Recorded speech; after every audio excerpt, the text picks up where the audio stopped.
Assalamualaikum warahmatullahi wabarakatuh. Berjumpa kembali dalam materi pembelajaran bahasa Indonesia. Pada kesempatan kali ini kita akan mempelajari teks diskusi pada KD 3.9, yaitu mengidentifikasi informasi teks diskusi berupa pendapat, pro, dan kontra dari permasalahan aktual yang dibaca dan didengar. Sebelumnya, kalian tahu apa itu tentang diskusi? Pernahkah kalian melakukan diskusi? Tentu sudah ya. Namun, apa sih itu diskusi? Diskusi merupakan sebuah kegiatan bertukar pikiran, ide, pendapat, gagasan untuk memecahkan sebuah masalah.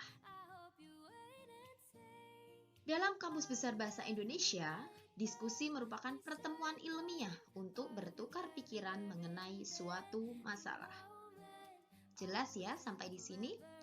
Lalu, apa itu teks diskusi? Tentu berbeda ya dengan kegiatan diskusi. Teks diskusi merupakan sebuah tulisan yang memberikan dua pendapat berbeda, baik pro itu mendukung, dan kontra itu menentang.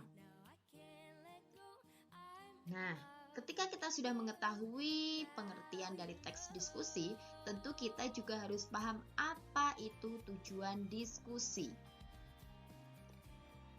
Di sini dijelaskan ada 6 tujuan diskusi. Yang pertama, mendapatkan suatu pengertian tentang perbedaan dan kesamaan pendapat.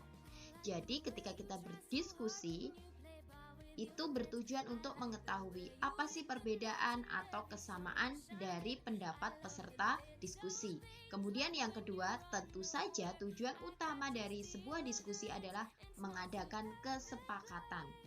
Kemudian yang ketiga, memperoleh keputusan bersama mengenai suatu masalah. Yang keempat adalah belajar dari orang lain dari banyak hal. Karena tentunya ketika kita berdiskusi akan muncul beberapa pendapat. Nah, dari situ kita bisa belajar banyak dari orang lain. Kemudian yang kelima adalah menilai pendapat orang lain. Dan yang terakhir, mengemukakan ide sendiri untuk diuji dan dinilai kebenarannya. Ada 6 hal tujuan dari diskusi. Yang selanjutnya adalah struktur teks diskusi. Ada 3 struktur di sini. Yang pertama adalah isu atau masalah. Kemudian yang kedua argumen atau pendapat. Di sini tentunya ada 2 pendapat, yang mendukung dan yang bertentangan. Atau tadi dikatakan adalah pro dan kontra. Kemudian yang ketiga adalah kesimpulan atau saran. Tentu kita harus tahu lebih dalam ya penjabaran dari struktur teks diskusi tersebut. Mari kita lihat. Untuk isu adalah unsur dalam teks diskusi yang berisi gambaran atau fenomena permasalahan yang akan dibahas dalam kegiatan diskusi. Jadi isunya itu apa? Temanya itu apa dari diskusi yang akan dilakukan. Kemudian yang kedua adalah argumen. Argumen dalam teks diskusi adalah berbagai pendapat yang ada mengenai permasalahan yang dibahas dalam diskusi. Pendapat tersebut dapat berupa pendapat yang menentang atau pendapat yang mendukung. Yang dikatakan tadi adalah pro dan kontra. Yang terakhir adalah simpulan atau saran. Simpulan dalam teks diskusi adalah hasil kesimpulan, rekomendasi, atau solusi. Atau ada yang mengatakan lagi adalah jalan keluar dari permasalahan yang dibahas.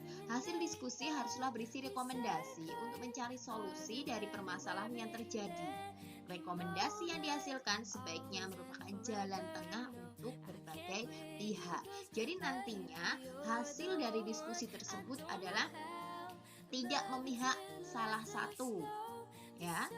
Jadi itu merupakan hasil tengah, menguntungkan kedua belah pihak.